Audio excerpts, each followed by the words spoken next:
আজকে কলিকাতা এয়ারপোর্টের মসজিদে নামাজ বন্ধ।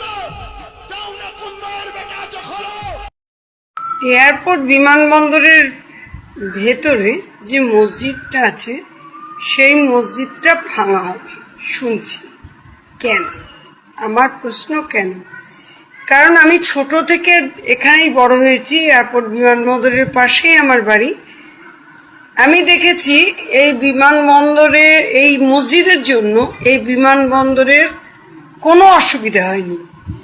কারণ এখান দিয়ে কেন বলছি, কারণ আমরা যখন ছোট ছিলাম বিমানবন্দরের ভেতরে ঢুকে বিমান চলাফেরা মানে বিমান ওঠানামা করা আমরা দেখতে পেতাম। এখন অনেক উন্নত হয়ে গেছে, এখন এয়ারপোর্টের ভেতরে ঢুকতে দেওয়া হয় না। কিন্তু বিমান উঠতে, প্লেন উঠতে বা নামতে ওই মসজিদ কোনো সমস্যা সৃষ্টি করে না।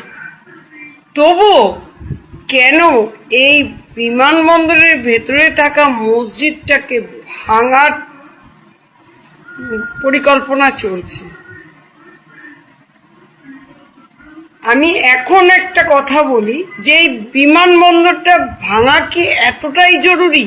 তাহলে সরকারি সম্পত্তির উপরে এত মন্দির, এই পশ্চিমবাংলার বুকে কয়েক লাখ মন্দির আছে সরকারি সম্পত্তি দখল করে বসে আছে।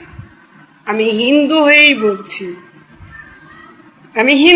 বলছি, তাহলে সরকারি রাস্তার ওপরে যে মন্দিরগুলো, সরকারি জলের ট্যাঙ্কের গায়ে যে মন্দির আছে, এরম অনেক আছে, খোঁজ নিয়ে দেখবেন সরকারি সম্পত্তির উপরে সেই মন্দিরগুলোকে কেন ভাঙার পারমিশন দেওয়া হচ্ছে না? আমি হিন্দু মুসলিম বুঝি না, আমি বুঝি ওপরওয়ালা একটাই, বিভেদ সৃষ্টি করেছি আমরা, হিন্দু মুসলিম সৃষ্টি করেছি আমরা। সবার আগে মানুষ, আমরা বাঙালি। আমরা এতদিন জানতাম আমরা বাঙালি, কিন্তু বর্তমানে 2026-এর পর থেকে আমরা টের পাচ্ছি আমরা জাতির নির্বিশেষে আছি। হিন্দু মুসলিম শিখ ঈসাই এগুলোকে আঙুল দিয়ে দেখানো হচ্ছে। কেন? এই নীতিতে তো আমি অন্তত ছোট থেকে বড় হইনি, যার জন্য আমার ভেতরে লাগছে।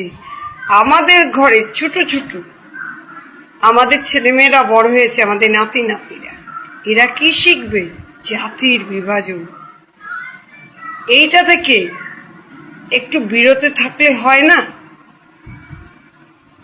আমি জানি না, আমার এটা খারাপ লাগলো তাই বললাম যে মন্দির মসজিদ নিয়ে খেলা এটা বন্ধ। বাঁকড়া মসজিদকে কেন্দ্র করে বারংবার করে বিতর্ক সৃষ্টি হচ্ছে। সেই জায়গায় আজকে 144 ধারা জারি করে দেওয়া হয়েছে।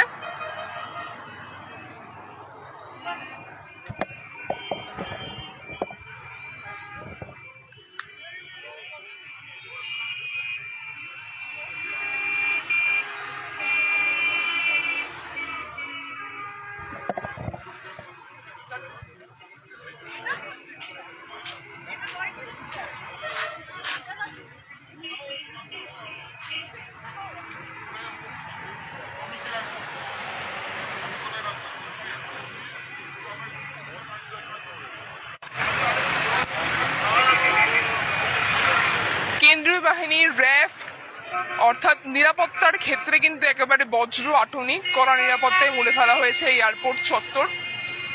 আমি দুপাশের চিত্রই আপনাদেরকে দেখানোর চেষ্টা করছি। একদিকে ডান দিক বাদিক দুদিকেই কিন্তু পুলিশের পাহারায় কার্যত মুড়ে ফেলা হয়েছে। এবং শনিবার থেকে বলা হচ্ছে সেই মসজিদে আর নামাজ পড়া যাবে না, এবং তারপর থেকেই ধর্মাবলম্বী যারা রয়েছেন তারা বারংবার প্রতিবাদ জানাচ্ছেন যে কয়েক দশক ধরে সেই মসজিদ রয়েছে, এতদিন ধরে কোনো নিরাপত্তায় সমস্যা হচ্ছে না, হঠাৎই প্রশাসন বলছেন যে সেই মসজিদ আর রাখা যাবে না। কেন এই সিদ্ধান্ত, সেই সিদ্ধান্ত কিন্তু নিয়ে তারা দ্বিমত প্রকাশ করছে।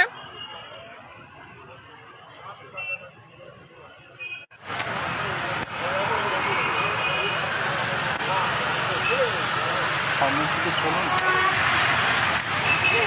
গরম পড়ে বলে একটু এরা চলতে পারে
করবে আবার আগে যেমন দিলে সাইডে ওরকম চলে আছে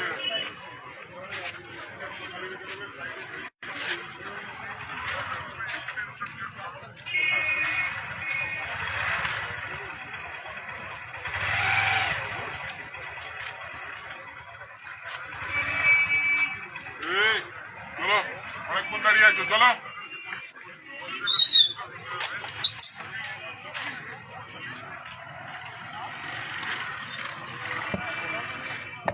আবারও বলবো যে এয়ারপোর্ট চত্বর বাকরা মসজিদকে কেন্দ্র করে বারংবার বিতর্কের সৃষ্টি হচ্ছে এবং সেই জায়গায় আজকে এই এলাকা একেবারে 144 ধারা জারি করে দেওয়া হচ্ছে বলা হচ্ছে 4 জনের বেশি মানুষ সেখানে কিন্তু দাঁড়াতে পারবেন এবং নিরাপত্তার দৃশ্যটা আপনারা দেখতেই পাচ্ছেন যে কেন্দ্রীয় বাহিনীর অর্থাৎ সেন্ট্রাল ফোর্সে একেবারে মুড়ে ফেলা হয়েছে এবং সাথে সাথে র্যাফ